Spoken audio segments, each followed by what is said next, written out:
আজ কিন্তু বিস্কিটের দুটো অপারেশান হবে। ও ট্যাক্সি করে যাচ্ছে অপারেশানেই, কিন্তু তোমরা পুরো ভিডিওটা দেখলে বুঝতে পারবে।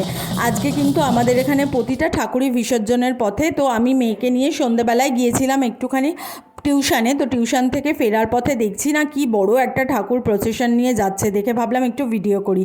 আর এই দেখো সিংহ মামা, জানো তো এর ভেতরে মনে হচ্ছে দুটো মানুষ আছে, আমি ঠিক বুঝে উঠতে পারিনি। সব বাচ্চাদের কাছে যাচ্ছে, বিস্কিট চাইছে, এটা চাইছে, ওটা চাইছে, বড় বড় মানুষের কাছেও যাচ্ছে। যাই হোক, আমার দেখে ভীষণ ভালো লাগলো এবং মজা লাগলো।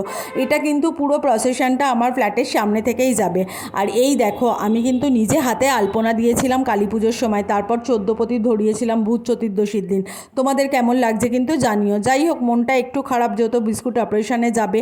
এই দেখো, দেখতে পাচ্ছ, তোমরা বুঝতে পারছো, বাইরে কিন্তু দুটো ছেলে দাঁড়িয়ে আছে, বিস্কুটের সাথে গল্প করছে। বিস্কুট কিন্তু পাড়ার খুব ফেমাস, সবার সাথে আলাপ জমায়, পীড়িত করে, যেহেতু খুব জলি বাচ্চা। এই দেখো, হাত বার করে সবাইকে ডাকছে। যাই হোক, তোমরা দেখবে বলেছিলে। এই দেখো, এই হচ্ছে টিউমারটা বিস্কিটের গলায় হয়েছিল, এটাই কিন্তু অপারেশন হয়ে গেছে। এটা যদিও আগের ভিডিও, এখন কিন্তু বিস্কুটের অপারেশন এটাও হয়ে গেছে, প্লাস নিউটার অপারেশনও হয়ে গেছে। দুটো অপারেশন বিস্কুটের কিন্তু একসাথে হয়েছে। যখন এই টিউমারটা বড় হয়েছিল, বিস্কুট একটু অসুস্থ ছিল, আর বাচ্চাটা আমার চুপচাপ থাকলেই না আমাদের একটু ভয় লাগে, আমার মেয়েরও মন খারাপ হয়ে যায়। যাই হোক, এখন সবার ভালোবাসা ও আশীর্বাদে বিস্কুট কিন্তু অনেকটা ভালো আছে। আর এই যে যাচ্ছে বিস্কুট অপারেশনে। যাই হোক, ভিডিওটা তোমাদের কেমন লাগলো জানিও। চলো, বাই।